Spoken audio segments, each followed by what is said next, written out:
uma das empresas de transporte público mais tradicionais e antigas em atividade no país, chamou a atenção pelos índices positivos apresentados no último mês. A Carris teve lucro após 7 anos. Com a gente, a diretora-presidente da companhia Carris Porto Alegrense, Ellen Machado, que nos ajuda a entender um pouco sobre a realidade do transporte público na capital gaúcha. Seja bem-vinda, Ellen. Olá, boa tarde, tudo bem? Tudo bem. Bom, vamos começar a entender primeiro, né? Para a gente começar a entender, para quem não é da capital ou ainda não usou um coletivo da Carris, a empresa é uma das mais antigas de transporte público em atividade no país. Exatamente. O que mudou para que ela atingisse esse saldo positivo e de quanto era o déficit médio da empresa até então?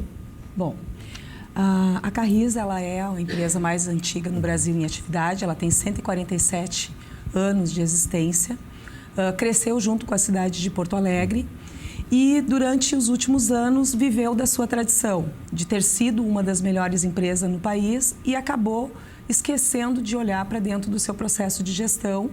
Isso trouxe consequências muito grandes para a empresa.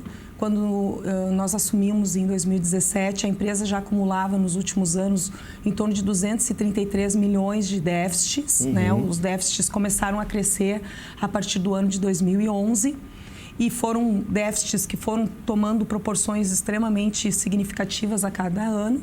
E em 2016, sendo mais precisa, o déficit chegou a 74 milhões. E, a partir, então, de um processo de busca de profissionalização que foi feita pela Prefeitura de Porto Alegre, por um projeto do prefeito Marquesan, que foi a contratação de profissionais para as estruturas públicas através do Banco de Talentos, nós entramos, então, com um propósito de buscar o equilíbrio da empresa, né? Para poder identificar aí quais que seriam as possibilidades e as alternativas para a gente poder resgatar a empresa. Eu sempre costumo dizer que quando se está no fundo do poço, só tem um caminho a seguir, que é tentar sair de dentro do buraco, né? Então, esse foi todo o trabalho que a gente acabou fazendo logo que lá chegamos. Fizemos todo um diagnóstico com relação à situação da empresa, em todas as áreas da empresa. Quando tu estás numa estrutura privada, que é da onde eu vim, normalmente tu te depara com uma série de situações, mas na Carris a gente tinha muitas situações. Sim. Em todos os ambientes, né? Você vive situações desde a parte financeira até a parte de gestão de pessoas, na parte de processos, infraestrutura.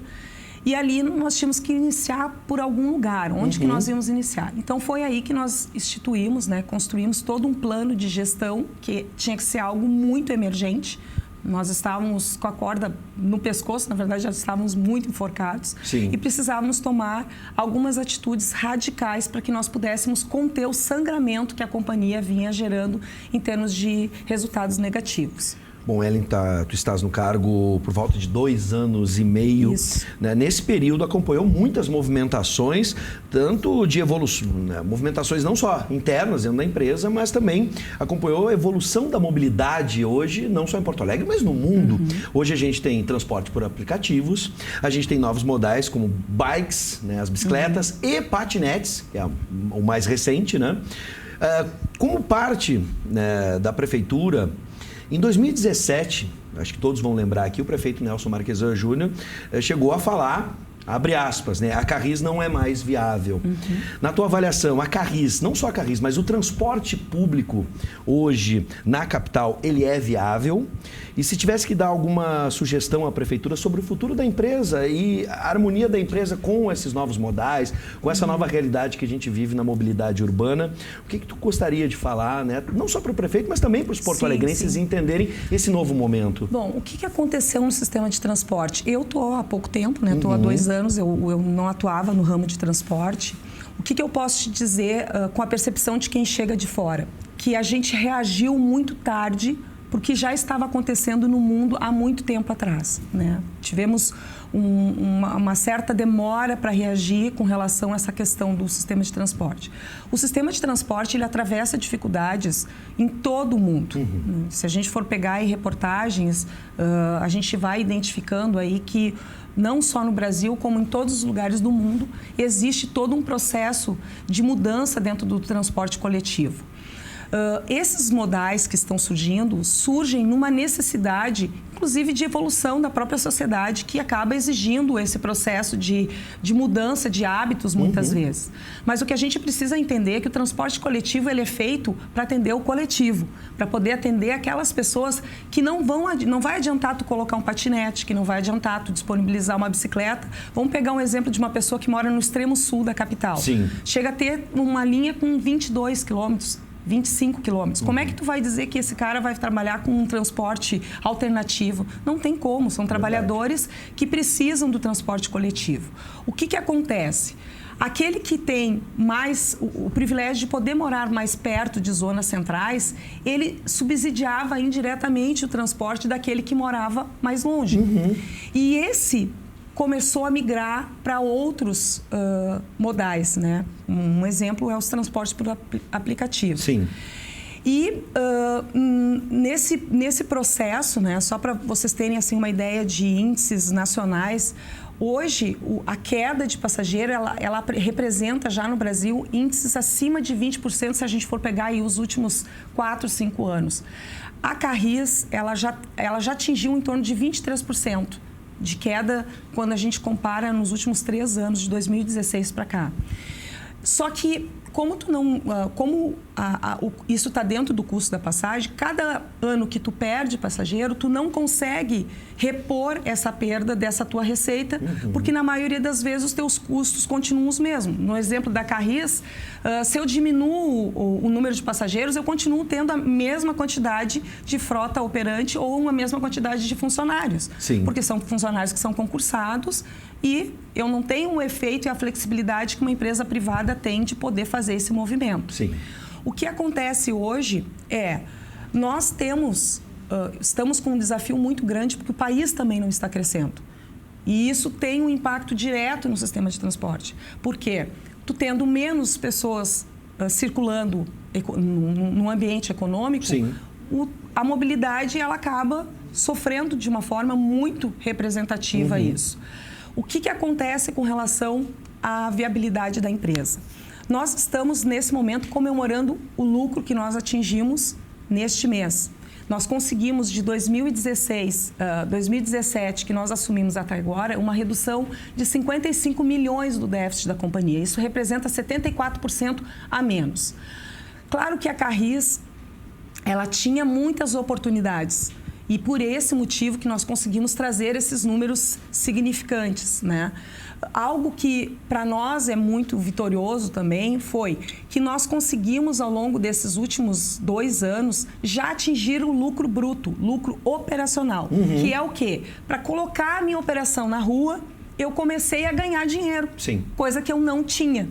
Antes, até 2016, só para te ter uma ideia, nós tiramos do bolso da empresa 17 milhões para botar os ônibus na rua. Então, a viabilidade do negócio ela era quase que era inviável, porque qualquer gestor, seja ele público ou privado, ele vai olhar para o negócio e vai dizer o seguinte: eu consigo manter esse negócio porque ele tem que ter uma forma... Da onde vinha esse dinheiro para suprir essa necessidade? Esse dinheiro vinha de aportes da prefeitura.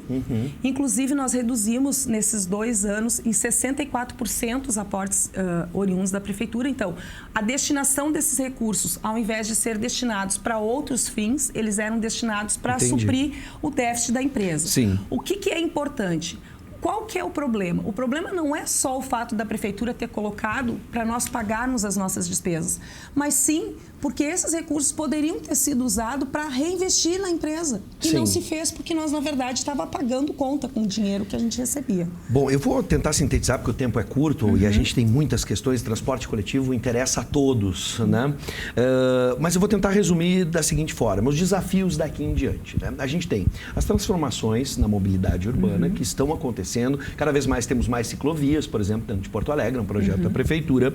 A gente tem, por exemplo, números, a qualidade do serviço ainda é questionada pela população. Para a gente ter uma ideia, né, uma pesquisa da Gaúcha ZH junto ao EPTC apontou que entre janeiro e julho deste ano, por exemplo, as 5 linhas campeãs em reclamações de atraso são operadas pela Carris e a linha T4 era campeã, né? Frente a todos esses desafios e até mesmo a questão da passagem, que volta e meia, o pessoal vai para a rua protestar. Em 2013 começou com a passagem e foi terminada a reforma política.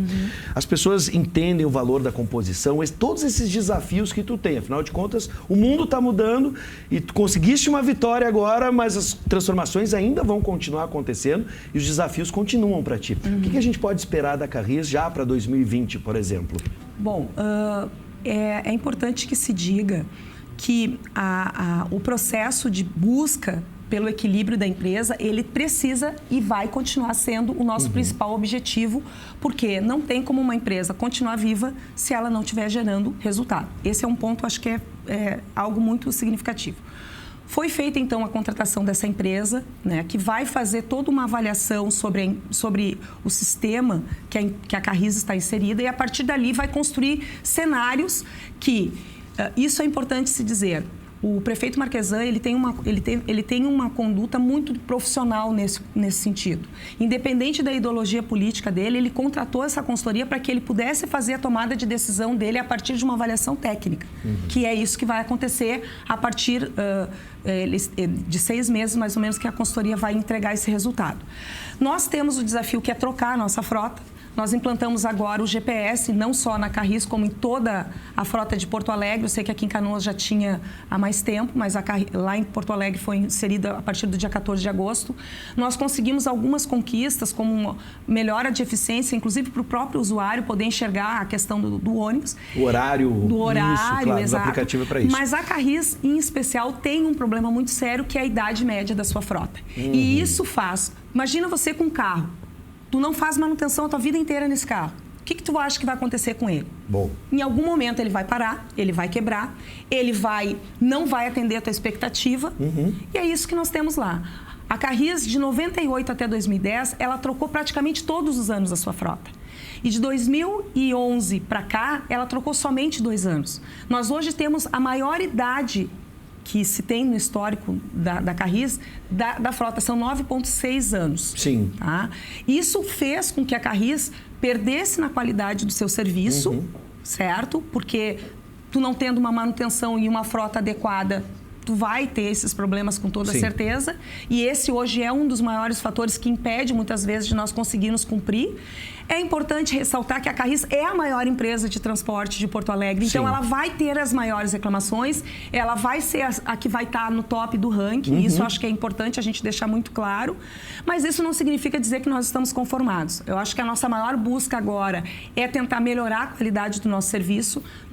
O prefeito, na terça-feira, encaminhou para a Câmara de Vereadores, então, um projeto para aprovação, autorização para que a prefeitura possa ser garantidora da Carris num empréstimo de 40 milhões para nós comprarmos 87 ônibus. Tá. E é importante que, se não for aprovado, nós vamos deixar de assistir 20% das pessoas que hoje passam nos nossos ônibus, a partir de maio. Só para fechar, então, esse estudo técnico também envolve o estudo de linhas, se as linhas continuam em operação ou não, essa discussão também é possível? Mas na prática a gente já faz isso e o próprio GPS hoje ele já nos dá essa possibilidade. Ele vê onde tu tem sobreposições de linha. O que seria sobreposições de linha? Tu tem...